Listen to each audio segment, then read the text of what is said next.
En Python voy a comenzar con el filtro paso bajas, inicio importando la librería de OpenCV y posteriormente importo a NumPy. En esta línea realizo la lectura de la imagen en escala de grises y posteriormente genero una copia de esta variable de mi imagen quedando entre 0 y 1, de la cual obtengo en Python y OpenCV, generalmente también conocido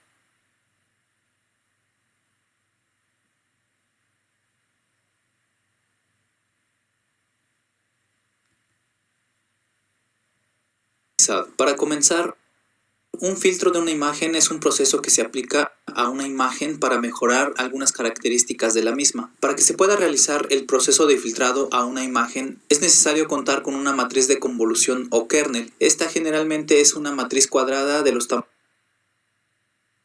de 3×3, 5×5, 7×7 y así sucesivamente. El proceso de convolución o filtrado de imágenes se realiza de la siguiente manera. Una vez que se tiene la máscara o kernel, esta se desliza sobre la matriz de entrada. Se va realizando una sumatoria de los productos de los valores de cada uno de los píxeles y se obtiene el promedio. Este resultado va a ser el nuevo valor para nuestra imagen de salida ya como imagen filtrada. Aquí tenemos un ejemplo del proceso de convolución entre dos matrices. La primera representaría nuestra imagen y la segunda nuestra máscara o kernel. Observamos cómo se va deslizando nuestro kernel sobre nuestra imagen de entrada y obtenemos la sumatoria de cada uno de los productos entre cada uno de los píxeles de la imagen y la matriz de convolución. Una vez realizada esta sumatoria, este valor correspondería al nuevo valor de la imagen ya filtrada. Este proceso se repite en cada uno de los píxeles para obtener cada uno de los resultados y finalmente se obtiene una imagen filtrada.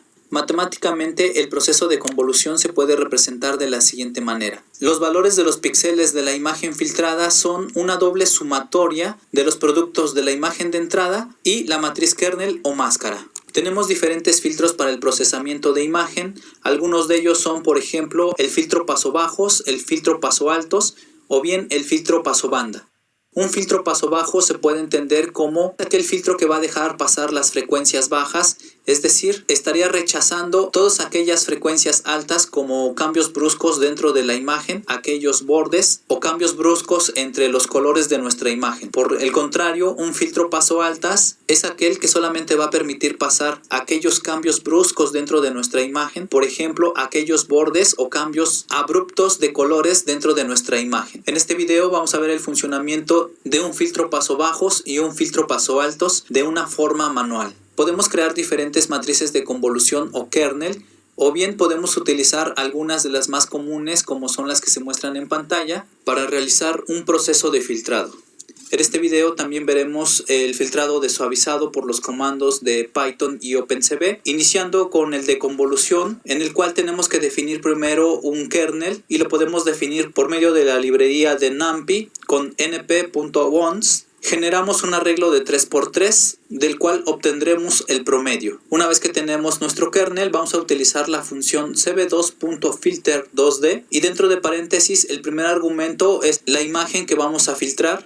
El segundo argumento es la profundidad de nuestra imagen filtrada y el tercer argumento es nuestro kernel o máscara para filtrado. Posteriormente vamos a ver el filtrado de difuminado utilizando la función cv2.blur. Dentro de paréntesis vamos a indicar la imagen que vamos a filtrar y posteriormente el tamaño de nuestro kernel. Otro filtro que vamos a ocupar es el filtro gaussiano. Con la función cv2.gaussianblur, dentro de paréntesis, indicamos la imagen que vamos a filtrar, separado por coma, indicamos el tamaño de nuestro kernel y el tercer parámetro es nuestra desviación estándar, el cual si se coloca como 0, este se estaría calculando automáticamente a partir del tamaño de nuestro kernel. Y finalmente vamos a utilizar el filtro de la mediana, en donde vamos a ocupar el comando cv2.medianblur, pasando como primer argumento la imagen a filtrar y como segundo argumento el tamaño de nuestro kernel, recordando que este es una matriz cuadrada. Vamos a ver el funcionamiento de cada uno de estos comandos en Python y OpenCV.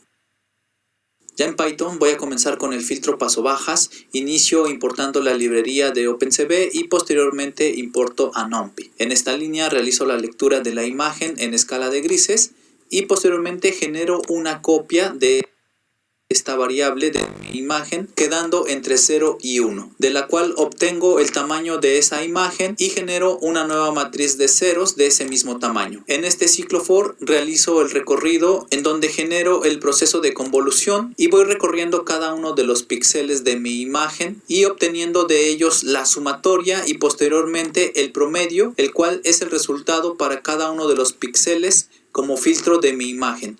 Finalmente muestro la imagen original y la imagen filtrada. En estas últimas dos líneas termino y cierro todas las ventanas. Voy a ejecutar mi código. Como podemos observar, aquí tenemos el resultado en donde tenemos la imagen original en escala de grises y la imagen ya pasada por el filtro en el proceso de convolución. Podemos observar que en esta segunda imagen se muestra una imagen ya difuminada, la cual es el resultado de nuestro filtrado. Recordemos que como un filtro paso bajas, esta estaría dejando solamente pasar frecuencias bajas, no afecta a los cambios suaves de color o en los colores directos, y solamente en aquellos cambios bruscos los estaría difuminando. Así es que este es el resultado del filtro pasabajas o bien el filtro de suavizado.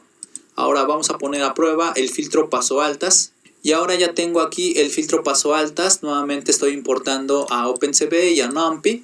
Realizo la lectura de la imagen y una copia de esa imagen.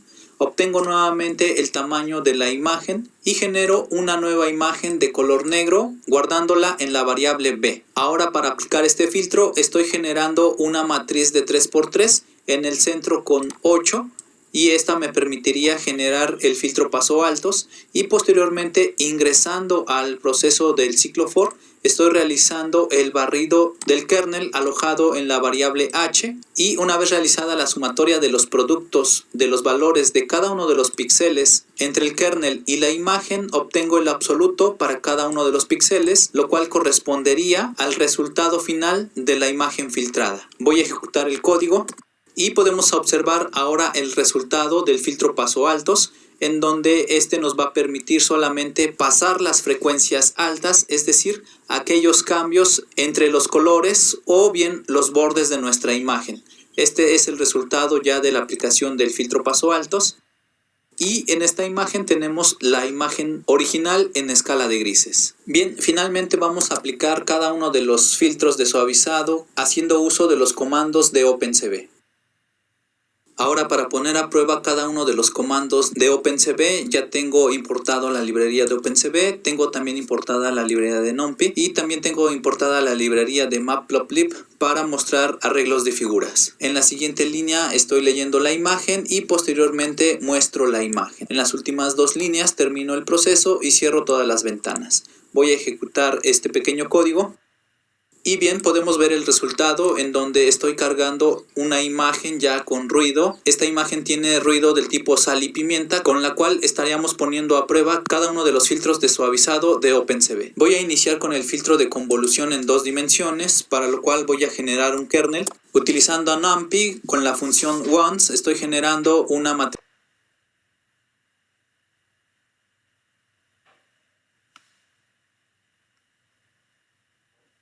de unos con valores flotantes y estos valores los estoy dividiendo entre 9 para obtener el promedio. Ahora generando la variable para la figura 1, F1, voy a utilizar el comando cv2.filter2d y dentro de paréntesis el primer argumento es la imagen que quiero filtrar, en este caso es IMG, separado por coma la profundidad y separado por coma indico el kernel.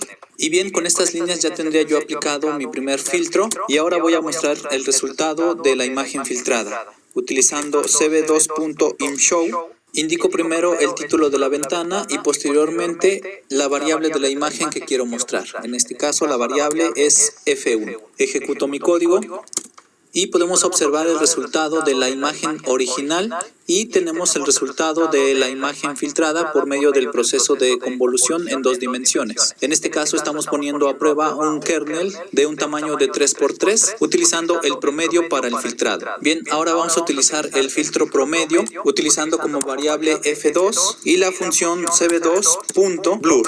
Dentro de paréntesis voy a colocar el nombre de la imagen que quiero filtrar, en este caso es IMG, y separado por coma el tamaño de mi kernel. Nuevamente va a ser de 3×3. Finalmente voy a mostrar el resultado del filtro promedio Ejecuto mi código. Bien, observamos que tenemos la imagen original, que es la imagen con ruido.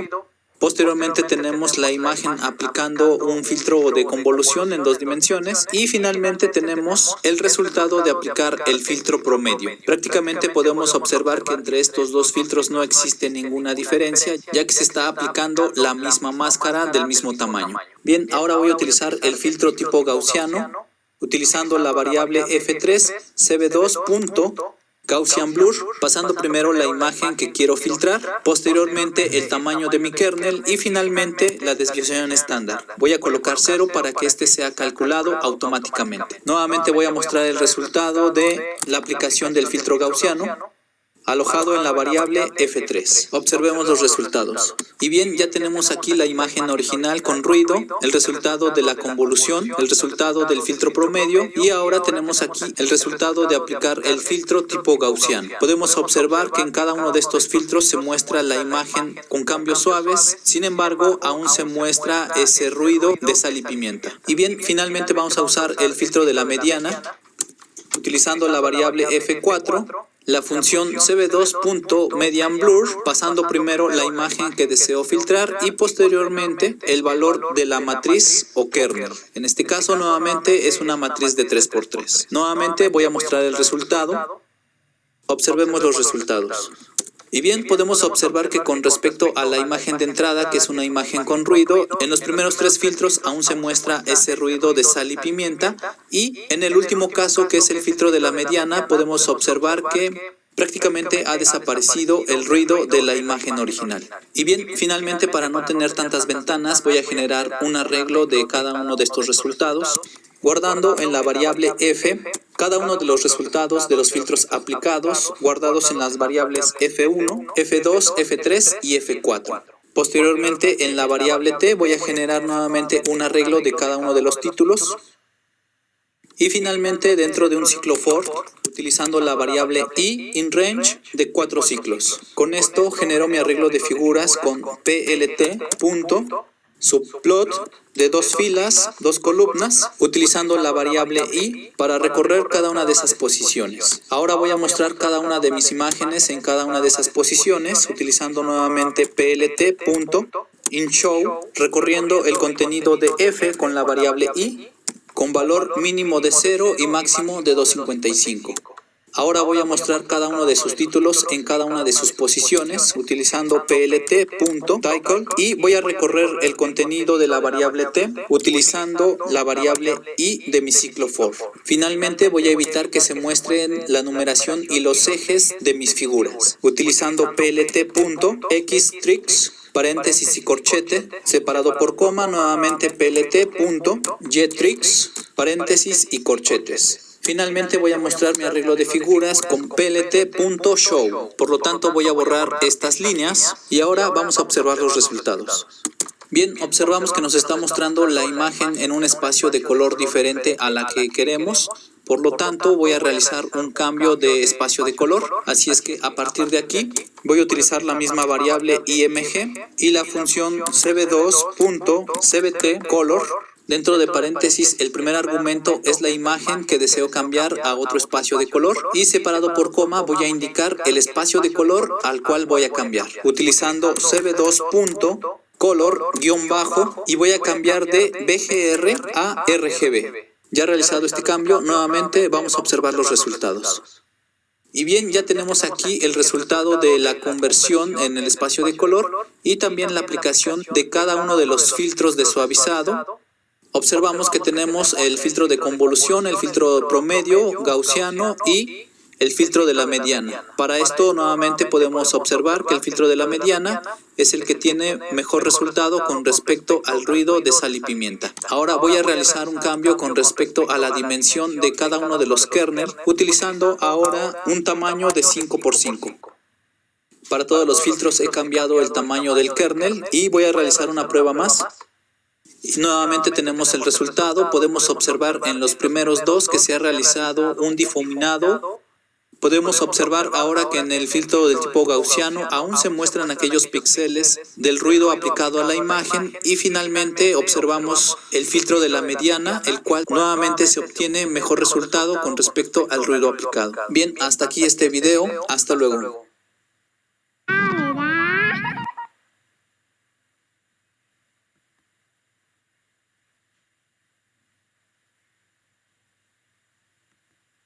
Bueno, ok.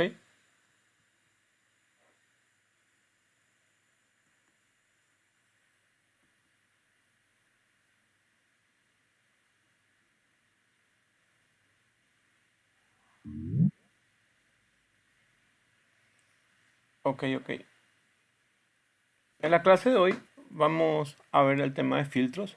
Las imágenes generalmente cuando se toma desde algún medio suelen tener problemas.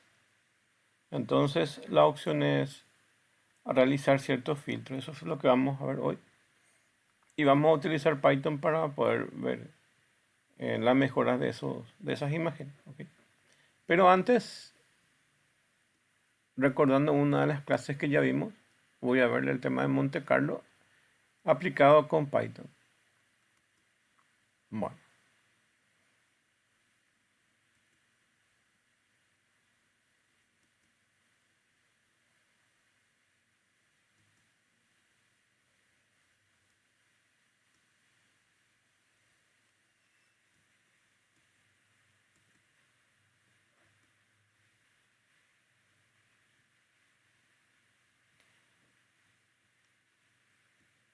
este es Google Colab, que básicamente es un entorno donde podemos colocar códigos de Python y podemos compartir esto en línea. ¿Ok?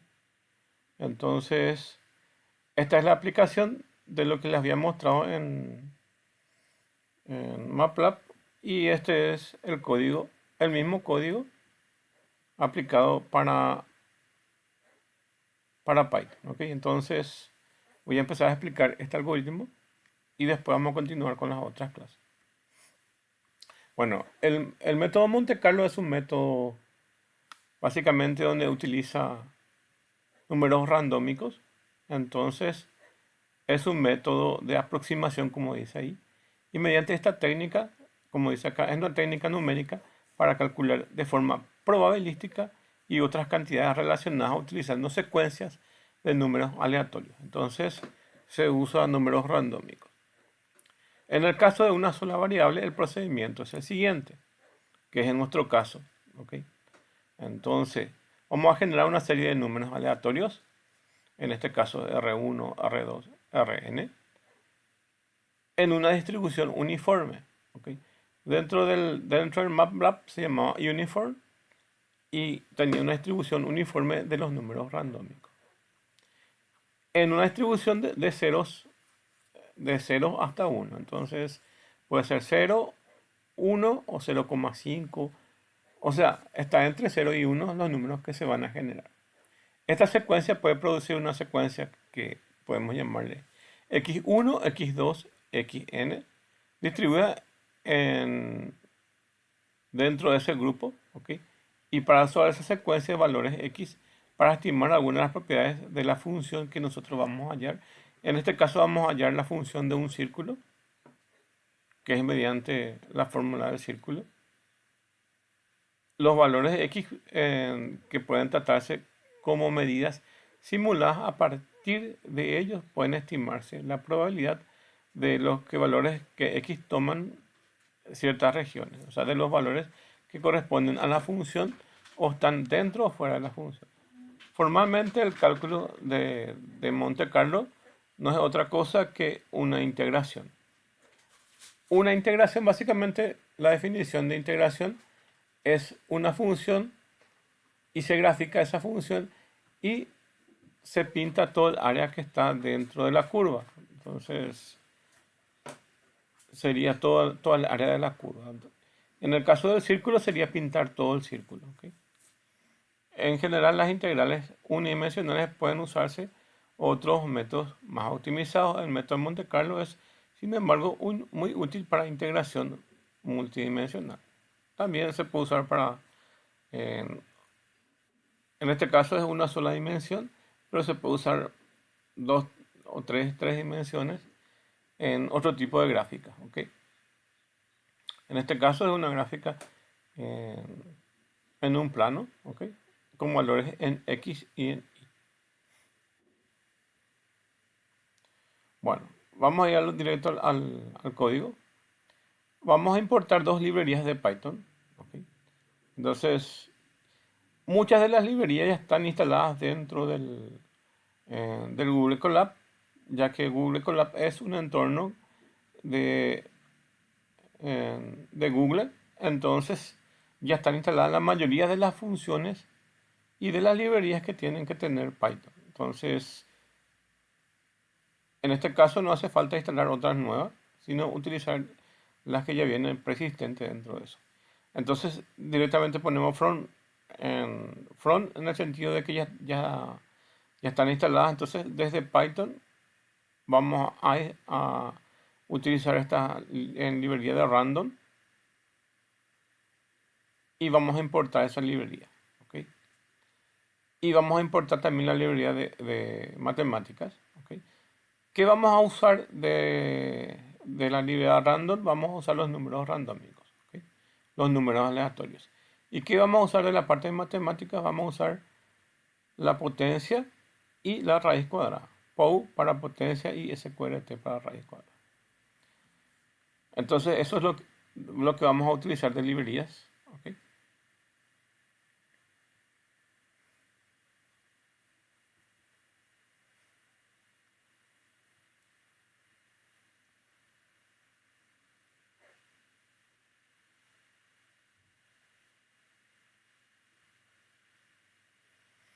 Bueno, vamos a inicializar las variables. ¿Ok?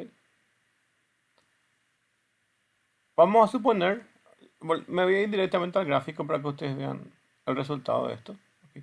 Vamos a suponer que vamos a tirar dardos dentro de un área circular, así como esos juegos que se tiran dardos. ¿Ok? Y tenemos básicamente el área donde tenemos que tirar los dardos, que es este que está en el color en azul, y un rectángulo o un cuadrado, que es el área por los cuales también se puede ir el dardo. ¿Ok? Entonces podemos tirar dardos en esta área, en esta área, en esta área, en esta área o en esta área. ¿Ok? Y la idea es tirar dardos dentro del círculo, ¿ok? Que es básicamente el objetivo donde tenemos que tirar los dardos. Ahora, ¿qué es lo que se hace? Básicamente tenemos que tirar los dardos y tenemos que contar la cantidad de dardos que estamos tirando, que es, por ejemplo, tiramos 100 dardos y 90 dardos cayeron dentro del área del círculo y 10 dardos quedaron fuera. ¿Ok? Y eso es lo que vamos a medir con este algoritmo. ¿Y cómo se calcula eso o cómo se hace eso? Básicamente se le da valores aleatorios a las posiciones X e Y y eso va a colocarse en un punto del área, ya sea fuera del área del objetivo o dentro del área de objetivo. Y lo que vamos a hacer es, mediante la fórmula, verificar si está dentro o fuera del área. ¿Ok? Hablaba básicamente de integrales, ya que básicamente un área bajo la curva es una definición de integral. Entonces, en este caso es una función de un círculo, pero puede ser cualquier función matemática que se pueda aplicar. ¿Ok? Entonces, ese tipo de aplicaciones. Y nuestro objetivo es contar la cantidad de dardos. ¿Ok? Y el resultado de esto nos daría básicamente el valor de pi. El valor de pi que es 3,14. ¿Ok? Entonces este algoritmo nos debería dar ese valor. Es un algoritmo de aproximación, como ven acá, es un método de aproximación. Y se usa generalmente en simulaciones este tipo de cálculo. ¿Ok? Entonces, ven acá la cantidad de dardos que se va a usar, que es bastante alto. Es bastante alto para que podamos tener mejor resultado en en el resultado. Entonces el valor de pi es 3,1414, dice aquí. En realidad es 3,1416 y se va más la cantidad de decimales. ¿Ok? Y el error que tenemos es este porcentaje. ¿Ok? Si bajamos la cantidad de dardos, el error va a ser mayor. Entonces podemos ver eso dentro de la ejecución. ¿Ok? En este caso es 49%. Con esta cantidad de ciclos que va a recorrer. Al final, esta cantidad de dardos es la cantidad de ciclos que va a recorrer, o la cantidad de dardos que se va a tirar. ¿Ok? Para eso utilizamos un contador, uno para saber las tiradas, que es básicamente cuántas tiradas se realizó, otro para saber en cuántos aciertos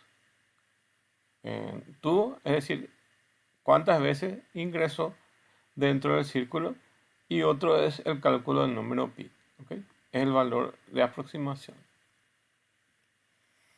Bueno, acá vamos a hacer el cálculo de las tiradas. ¿Ok? Y vamos a ir recorriendo dentro de un círculo. O sea, vamos a ir recorriendo dentro de un for. Entonces escribimos for contador dentro de un rango que va desde 1 hasta la cantidad de dardos, 2 puntos, y vamos a calcular dentro del for entonces todo esto que viene aquí. Tirada es tirada más 1, entonces cada tirada del dardo vamos a ir contando aquí.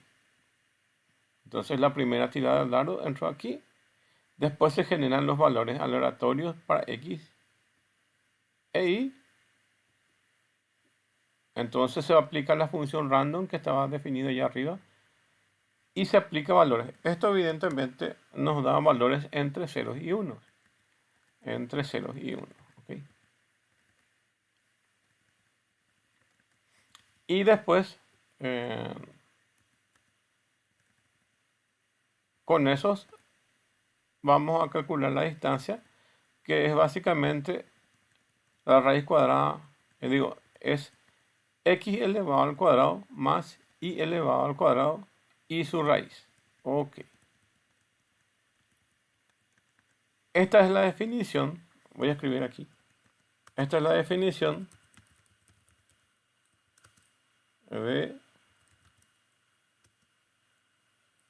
del círculo. La definición de la función del círculo.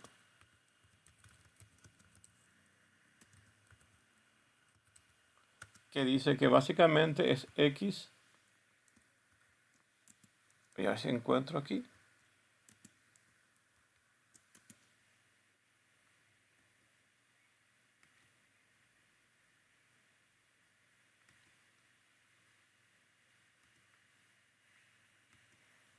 X elevado al cuadrado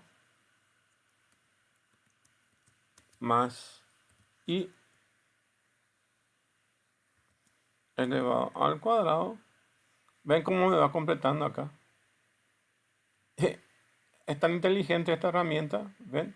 X elevado al cuadrado más y elevado al cuadrado.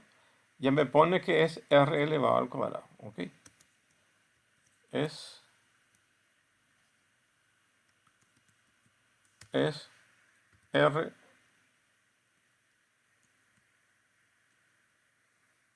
elevado al cuadrado. Esta es la función. Vamos a llamarle f de x.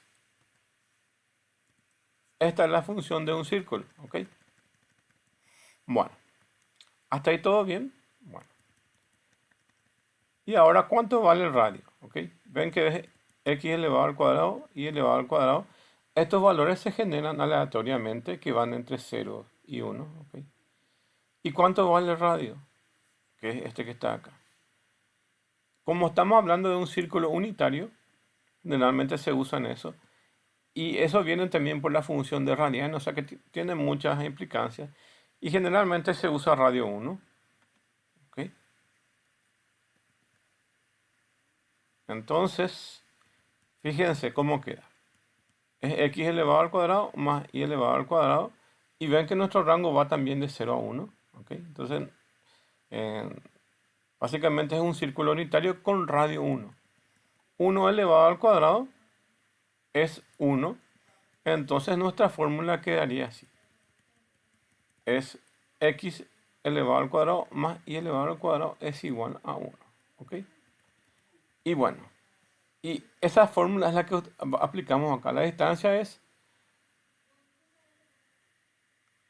esto que está aquí. Es esto que está aquí. ¿Ok?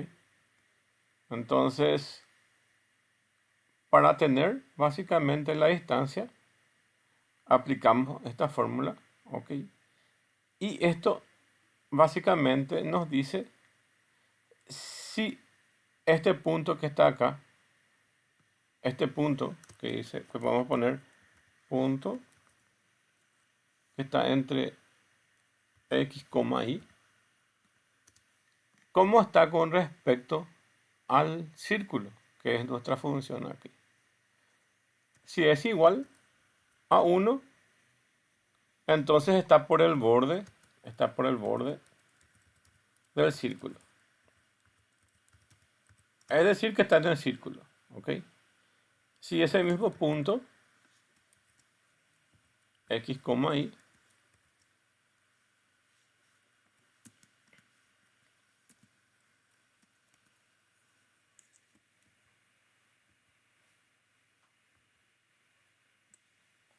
si ese mismo borde en x, y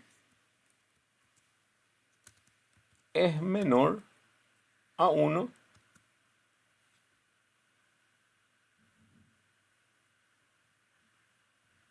entonces también está en el círculo. Ok.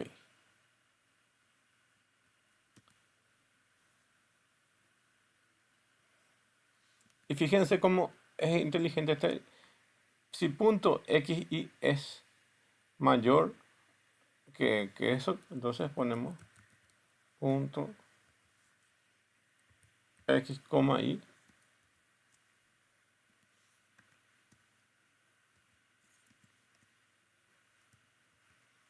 es mayor a 1, entonces estamos fuera del círculo. Fíjense aquí, automáticamente ya me pone eso. Ahí está. Bueno, o sea, lo que le estoy diciendo es básicamente así mismo, la misma inteligencia artificial me está completando esto, ¿ok?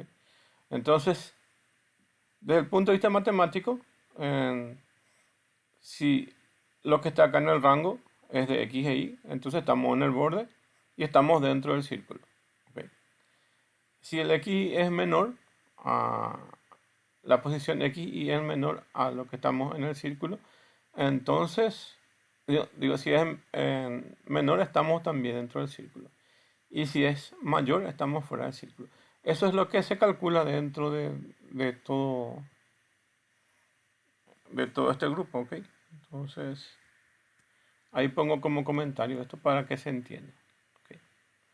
Bueno, se va a calcular eso y con eso vamos a saber si estamos o no dentro del círculo. Y hallamos la distancia.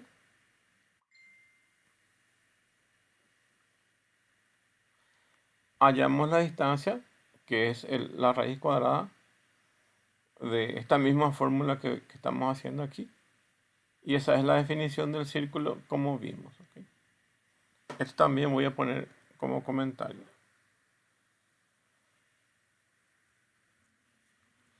Bueno, si la distancia es menor o igual, como vemos ahí, entonces contamos la cantidad de aciertos. Acierto es igual a acierto más 1. Ponemos 0,1 porque básicamente estamos entrando como flotante, entonces no es entero. Estamos contando como número como flotante. ¿Ok? Bueno, entonces aquí contamos la cantidad de tiradas y contamos la cantidad de veces que entró dentro del círculo. Ok. Bueno, y esto va de acuerdo a la cantidad de dardos que se va tirando. Bueno, para hallar el número pi, lo único que tenemos que hacer es dividir la cantidad de aciertos dividido tiradas. Así es sencillo. Pero como el círculo tiene 4 cuadrantes y estamos solamente en un solo cuadrante, por eso multiplicamos por 4. ¿Ok? Entonces ahí vamos a tener el número de pi. Ok. Hasta ahí todo bien. Imprimimos la cantidad de tiradas, la cantidad de aciertos, el número de pi, etc. ¿Ok? Bueno. Y los resultados que nos dan esta es la cantidad de tiradas, esta es la cantidad de aciertos y este es nuestro valor de pi. Ok. Y esta es la parte de graficación que vamos a tener. Para ello vamos a importar algunos módulos. ¿Ok? Vamos a importar esta librería que se llama matplotlib y esta librería es bastante grande, matplotlib, pero solamente vamos a utilizar la función pyplot, que es para graficar. ¿Ok? Y le colocamos un alias, porque escribir de esta forma es un poco largo. ¿Ok? Entonces no vamos a escribir matplotlib.plotlib, sino que simplemente vamos a escribir plt. Ok. También vamos a utilizar esta librería de NumPy, que es para el proceso numérico y para el proceso de vectores, ¿ok? De arrays. Entonces vamos a importar NumPy como NP. Ok. También podemos importar la librería de pandas, en este caso, que es para procesamiento de datos. Bueno, acá están mezcladas dos cosas, ¿ok? Pero igual les voy a mostrar. ¿Ok?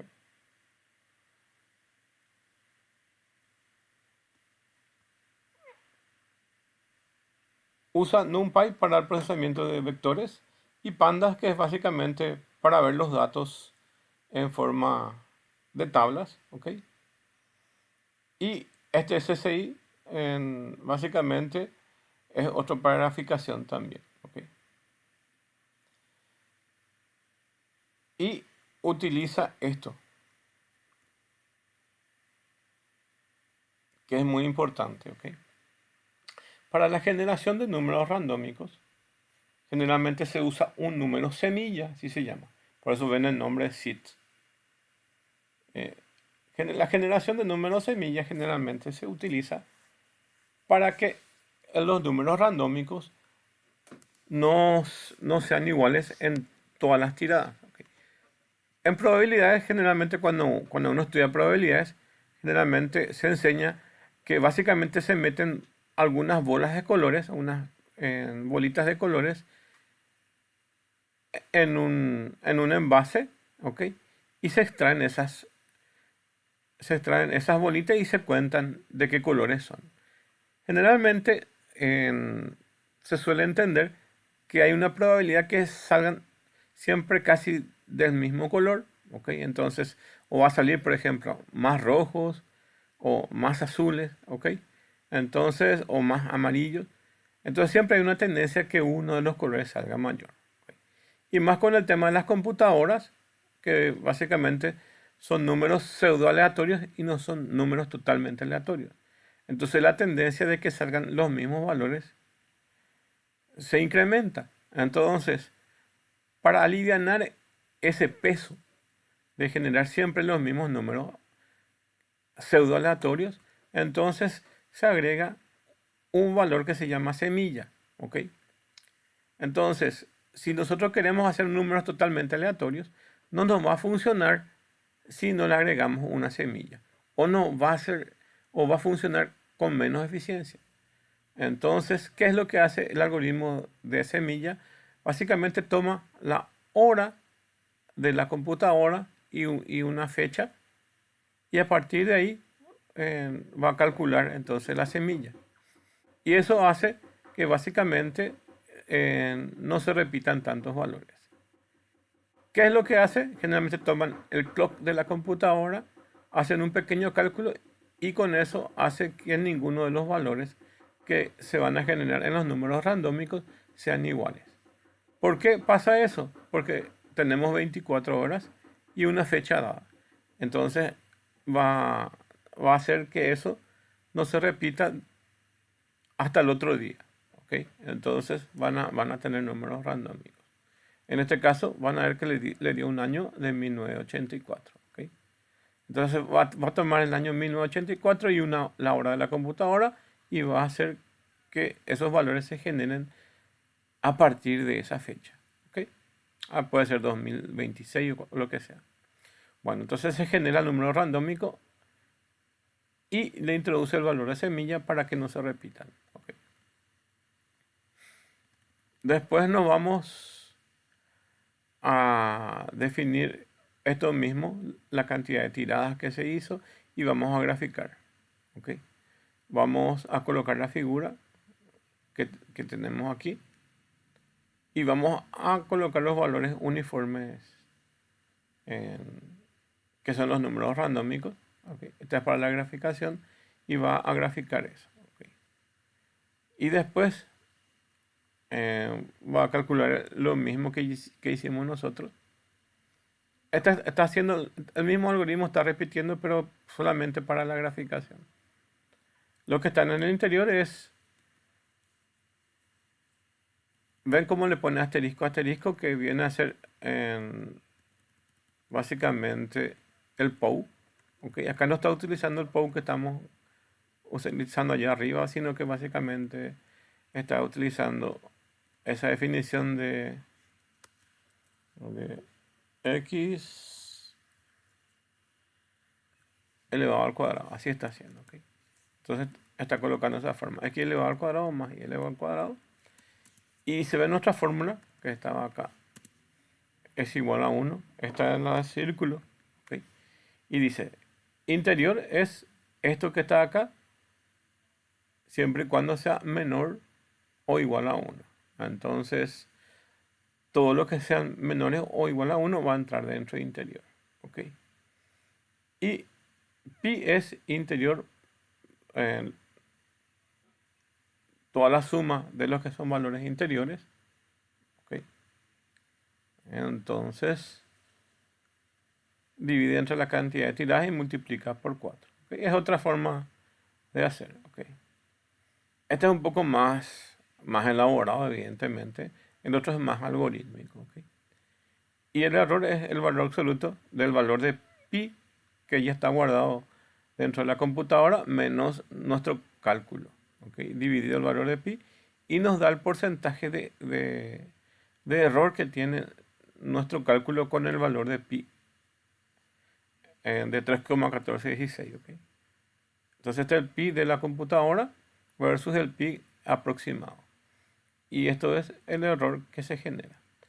Y luego vamos a graficar. Vamos a colocar entonces el exterior, porque ya tenemos la cantidad de interiores y el exterior es la inversa de lo que tiene el interior. Entonces ahí vamos a graficar los valores en X y en Y de color blue en este caso.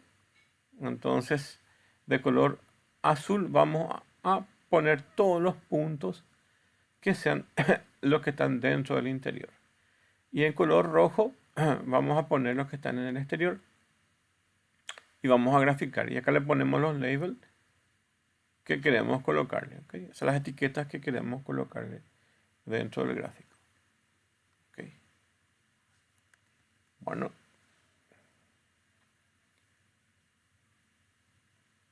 Y después le colocamos los ejes que van a tener y las leyendas que van a tener. ¿Okay? Y el resultado es esto que vemos aquí. ¿Okay? Bueno.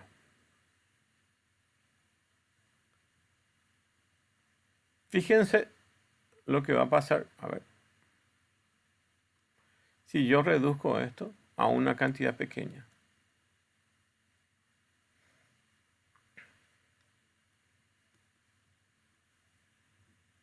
Ahí estoy ejecutando la celda.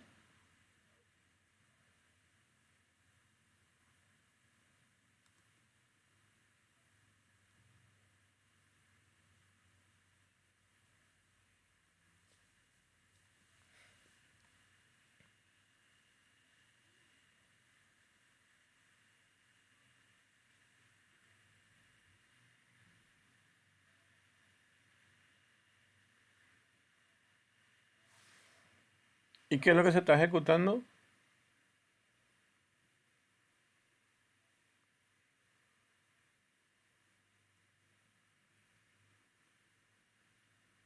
Simplemente colocar esto, ¿ok? Y ahora, primero vamos a fijarnos los valores resultados, ¿ok?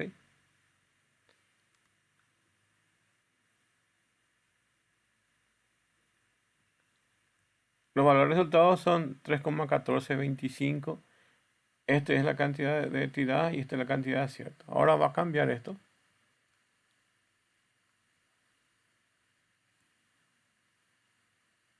Entonces aquí es esta es la parte principal del código donde se generan los números randómicos.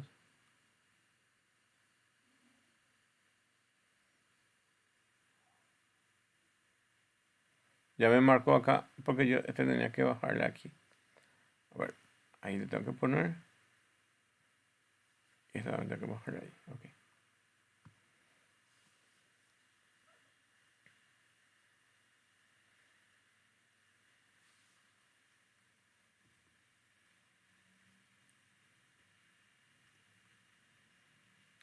Ah, ya. La función random que está definida ahí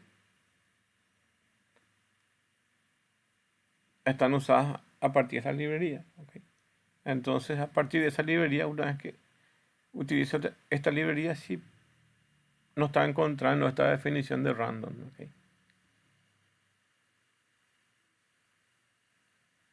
Bueno, ya está.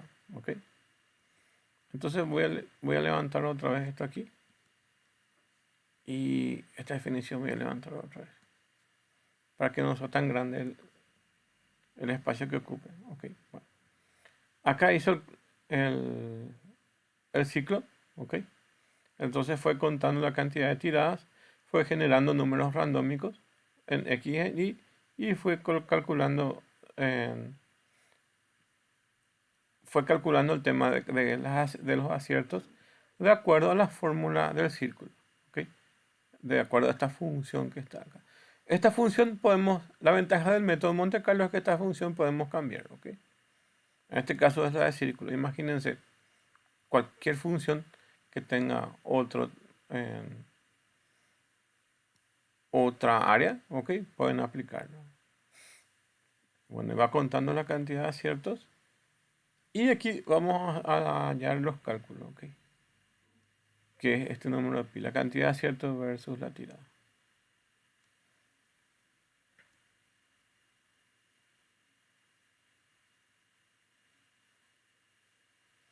Calculamos eso y acá vamos a imprimir.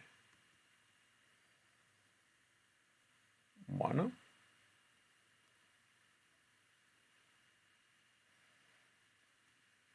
Acá nos dio solo el valor de 3,14, ¿ok? Entonces, conclusión, a menor tirada de dardos, va a ser menor el tema de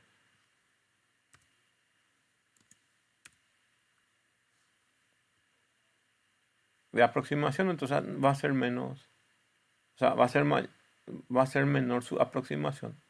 O como ven aquí, el error va a ser mayor. Entonces, voy a ir aquí, voy a ejecutar también esta parte para que podamos ver cómo se ve gráficamente.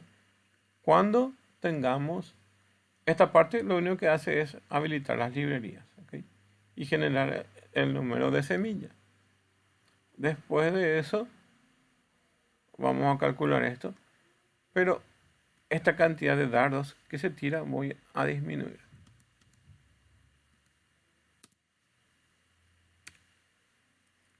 Ahí, voy a dejarle a 1000, ¿ok? El resultado de esto, van a ver que va a cubrir menos el área de nuestra función, ¿ok?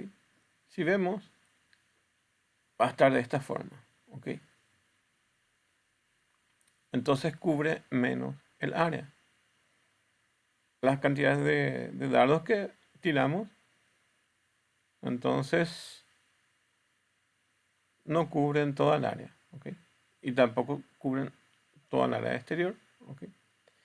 Por resultado, entonces, nuestro error va a ser mayor. ¿Ok? Y nuestro pi va a ser más inexacto. ¿Ok? Eso es la conclusión entonces de esto. Pero ¿cuál es el problema? Simplemente está en la cantidad de ciclos que está generando. ¿Se dieron cuenta ya? Arriba la cantidad de for. ¿Ok? Entonces ese es el problema. ¿Ok? En una computadora antigua probablemente esto tarde mucho tiempo.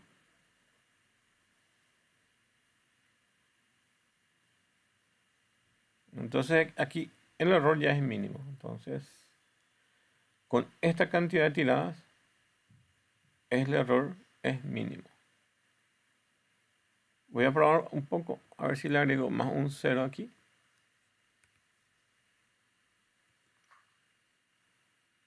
Nunca va a ser igual porque es un método de aproximación. No es un método completamente fiable. Pero se van a dar cuenta que tarda mucho. Entonces, esta es la cantidad de error que genera. Ok. Inclusive puede ser que genere más errores. Como vieron en el caso anterior. Este es probablemente el valor que más sea exacto. Ok.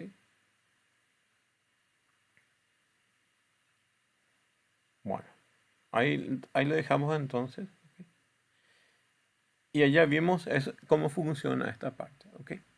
Ahora voy a irme al tema de los filtros. ¿Ok? Voy a ir al tema de los filtros.